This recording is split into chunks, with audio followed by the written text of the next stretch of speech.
ऐसा घर जो कि बिल्कुल ऑर्गेनाइज्ड हो और सारी चीज़ें जगह पे रखी हो, साफ़ सुथरा भी हो, किसी भी चीज़ की ज़रूरत पड़े तो उसे ढूंढने में ना टाइम वेस्ट ना हो। अगर आपको ऐसा घर चाहिए तो आपको थोड़ी सी मेहनत करनी पड़ेगी और थोड़ा सा स्मार्ट भी बनना पड़ेगा। हमारा जो घर होता है ना, उसको एक दिन में हम साफ़ सुथरा या फिर ऑर्गेनाइज नहीं कर सकते, उसके लिए कुछ टाइम ज़रूर लगता है। लेकिन बहुत बार ऐसा होता है कि ना हम लोग लेज़ी फ़ील करते हैं, कोई भी काम स्टार्ट करने का मन ही नहीं करता है। आज आपके साथ मैं ऐसे टिप्स शेयर करूंगी जिससे कि ना आप अपने घर को अच्छे से साफ़ सुथरा ऑर्गेनाइज भी रख पाएंगे। और अगर आप भी ऐसा फ़ील करते हैं कि आपसे काम नहीं हो पा रहा है, आप बहुत सारी चीज़ें करना चाहते हैं लेकिन नहीं हो पा रही है, तो इस फीलिंग को कैसे हम ओवरकम करें और कैसे अपने आप को एनर्जी से भर दें, चलिए देखते हैं आज का वीडियो। हेलो गाइस, नमस्ते एंड वेलकम बैक।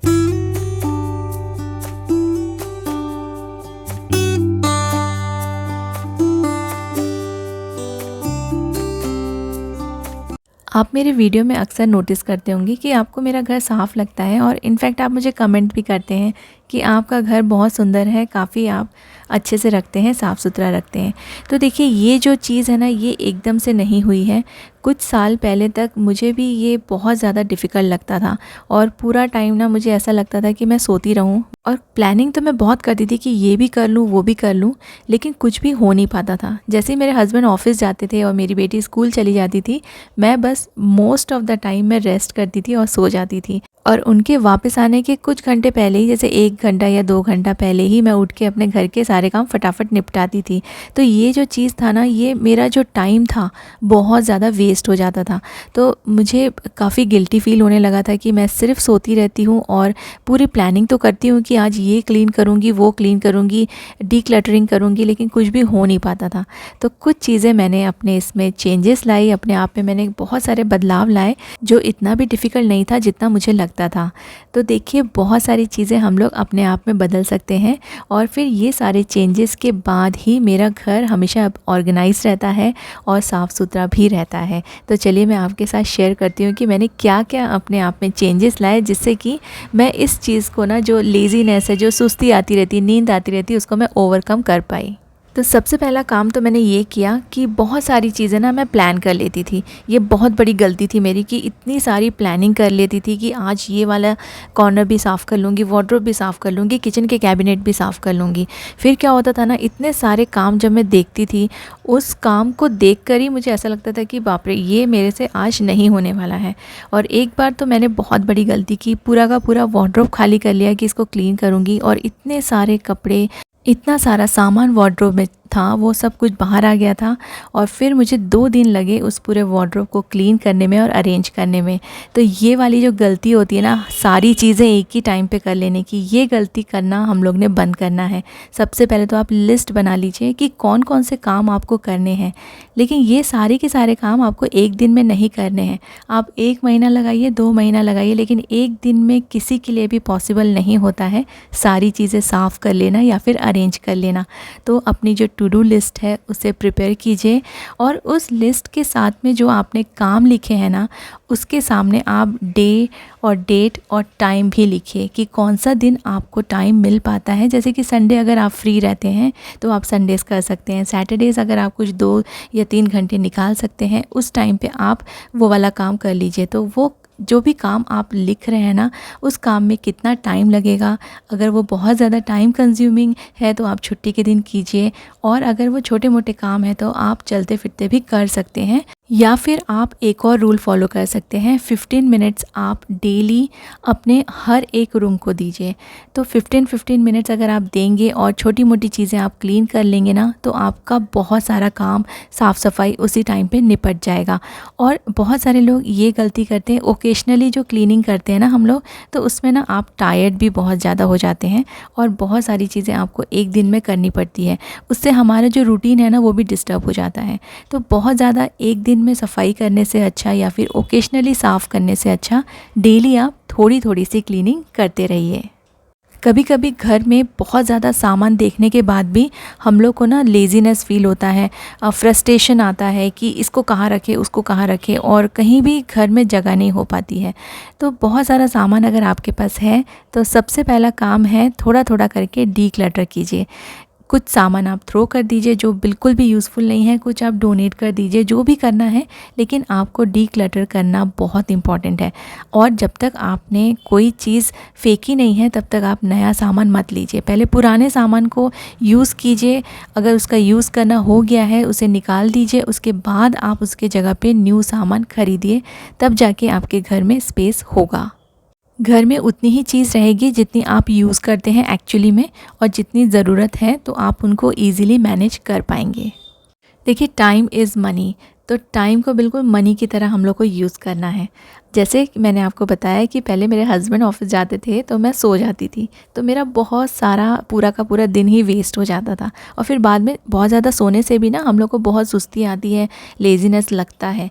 तो अगर आपको कुछ हेल्थ इश्यूज़ है और उसकी वजह से आपको ऐसा फटीग लगता है तो वो बात अलग है, लेकिन नॉर्मली अगर आप बिल्कुल हेल्दी हैं फिर भी आपको फटीग लगता है, आपको टायर्डनेस लगता है, तो आपको ना ज़रूरत है कि आप थोड़ा सा एक्टिव हो जाएं और कम से कम टाइम स्पेंड करें सोने के लिए। आपको सोना भी ज़रूरी है, आप नैप ले सकते हैं दिन के टाइम, लेकिन 2-3 घंटा सोने से ना और भी ज़्यादा हम लोग सुस्त फील करते हैं। टाइम को मैनेज करना आपको आना चाहिए, क्योंकि आपका जो घर है, मेरा जो घर है, इट इज़ टोटली डिफरेंट। आपके घर का जो भी सिस्टम होगा वो अलग रहेगा। तो मैं आपको टाइम टेबल बना के नहीं दे सकती, लेकिन आपको मैं बता सकती हूँ कि आप अपने टाइम को कैसे मैनेज कर सकते हैं। जैसे कि ना आपका कुकिंग हो गया, आपके हस्बैंड, आपके बच्चे सब चले गए, आप वर्किंग नहीं हैं, तो आप अपने उस टाइम को डिवाइड कीजिए कि आप किस तरह से कुछ टाइम आप क्लीनिंग में निकालेंगे, कुछ टाइम आप खुद के लिए भी निकालेंगे, और कुछ टाइम अगर आप कुछ हॉबी रखते हैं, कुछ आपको DIY करना अच्छा लगता है तो आप वो सब भी कर सकते हैं। तो इस तरह से ना आप अपने टाइम को मैनेज करके एक पूरा प्लान रेडी कीजिए, और उसके अकॉर्डिंग अगर आप चलेंगे तो आपका जो टाइम है वो कभी भी वेस्ट नहीं होगा। अनऑर्गेनाइज्ड घर में आप बिल्कुल भी खुश नहीं रह सकते, क्योंकि एक अनऑर्गेनाइज्ड घर मतलब बहुत सारी मिसिंग चीज़ें जो कि आप ढूंढते रह जाएंगे और आपको मिलेगी नहीं, क्योंकि आपने कहीं रख दी है और आपको पता नहीं है, अब आपको याद नहीं है कि आपने वो कहाँ रखी थी। उसको कहते हैं अनऑर्गेनाइज्ड घर, क्योंकि किसी भी चीज़ की कोई प्लेस नहीं है और कोई भी चीज़ें जगह पे नहीं रखी हुई है। सबसे पहले आप अपने घर को स्लोली ऑर्गेनाइज़ कीजिए। जैसे मैंने आपको बताया कि आप डीक्लटर कर देंगे, फिर आपको जगह मिलेगी कुछ चीज़ें रखने की, या नया सामान अगर आप ला रहे हैं उसे भी आप ठीक से रख सकते हैं अगर आपके पास स्पेस रहे। तो पहले डीक्लटरिंग कीजिए, फिर आप अपने घर को ऑर्गेनाइज़ कीजिए। छोटी से छोटी चीज़ के लिए एक फ़िक्स जगह बना दीजिए, तो आपकी चीज़ें मिसप्लेस नहीं होंगी, आपका टाइम वेस्ट नहीं होगा इन सभी चीज़ों को ढूंढने में, और आप बिल्कुल भी फ्रस्ट्रेटेड फील नहीं करेंगे, क्योंकि कोई चीज़ नहीं मिलती है टाइम पे ना तो बहुत ज़्यादा फ्रस्ट्रेशन आ ही जाता है। तो ये चीज़ आपको अवॉइड करना है, तो आप सबसे पहले अपने घर को ऑर्गेनाइज़ कीजिए। हम सब लेडीज़ लोग को ना बहुत ज़्यादा एक चीज़ पसंद है, वो है शॉपिंग। तो शॉपिंग पे बहुत ज़्यादा टाइम वेस्ट मत कीजिए, क्विक डिसीजंस लीजिए। अगर आपको कोई चीज़ पसंद है और आपको उस चीज़ की ज़रूरत है तो आप फटाफट से उसे बाय कर लीजिए। ये मत सोचते रहिए मैं इसे लूँ या ना लूँ, इसका कलर अच्छा नहीं है, या फिर इसका पैटर्न अच्छा नहीं है, या फिर मैं इसे पहनूंगी या यूज़ करूँगी या नहीं। तो ये सारी चीज़ें आपका टाइम वेस्ट करेंगी, आपकी एनर्जी भी वेस्ट करेंगी। कोशिश कीजिए ऑनलाइन शॉपिंग कीजिए, बाहर जाने का, आने जाने का जो टाइम है ना वो भी बच जाएगा, और इसमें ना काफ़ी ज़्यादा थकान भी हो जाती है। जब हम लोग बाहर जाके शॉपिंग करते हैं बहुत ज़्यादा टायर्ड हो जाते हैं, दूसरे दिन काम नहीं हो पाता है। तो कोशिश कीजिए, आजकल तो ऑनलाइन सारी चीज़ें अवेलेबल है और आपको सस्ते में भी मिल जाएगा। इनफैक्ट ग्रोसरी भी आप ऑनलाइन ले सकते हैं, अच्छी चीज़ें आ जाती है, घर बैठे सारी चीज़ें आपको अवेलेबल है। तो अगर आप बाहर जाते हैं शॉपिंग करने के लिए तो फटाफट से शॉपिंग कीजिए, बहुत ज़्यादा टाइम वेस्ट मत कीजिए। कोई ड्रेस पसंद आ गया है और अगर आपके पास पैसे हैं और अगर आपके पास जगह है रखने की तो आप उसे ले लीजिए, बहुत ज़्यादा आप डिसीजन लेने में टाइम वेस्ट मत कीजिए। मैं मोस्टली प्रेफर करती हूँ ऑनलाइन शॉपिंग, क्योंकि मेरा टाइम भी बच जाता है और ना चीज़ें आपको बहुत सारी एक साथ देखने को भी मिल जाती हैं, क्योंकि जब आप शॉप में जाते हैं ना तो सारी चीज़ें वो लोग नहीं दिखाते हैं। तो ऑनलाइन में आप कई सारे वैरायटीज़ ऑप्शंस चेक कर सकते हैं। अब बहुत सारे लोग ऐसे होते हैं ना, बहुत ज़्यादा ही अच्छे होते हैं, वो बिल्कुल किसी भी चीज़ को नो नहीं बोल पाते, किसी को भी नो नहीं बोल पाते।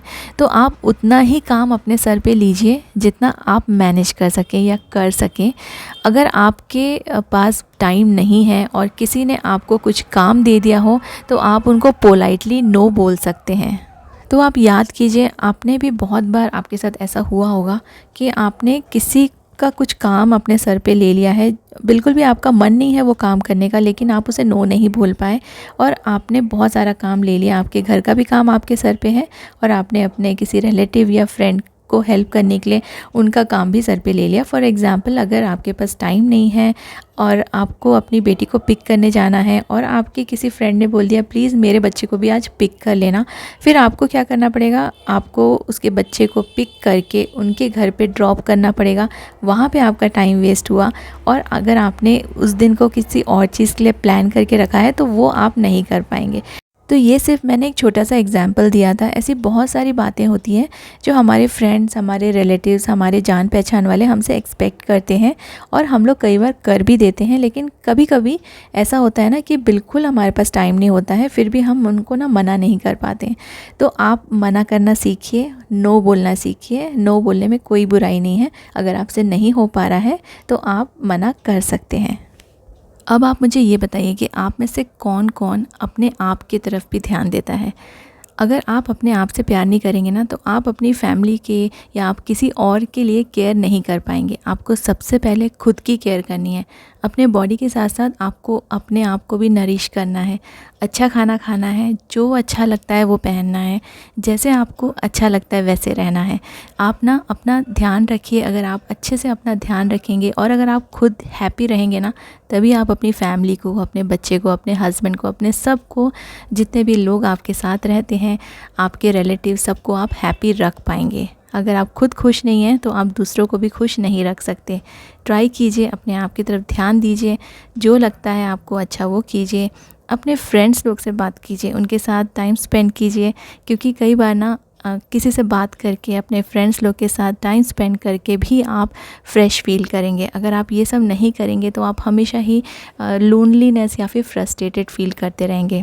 तो आप लोगों से मिलिए, बाहर जाइए, अपने फ्रेंड्स लोग से बात कीजिए और अच्छी अच्छी चीज़ें कीजिए जो आपको अच्छा लगता है, जिससे आपको खुशी मिलती है। वो सारी चीज़ें आप कीजिए ताकि आप भी खुश रह सकें और आप भी अपने आसपास के लोगों को, अपने घर के लोगों को खुश रख सकें।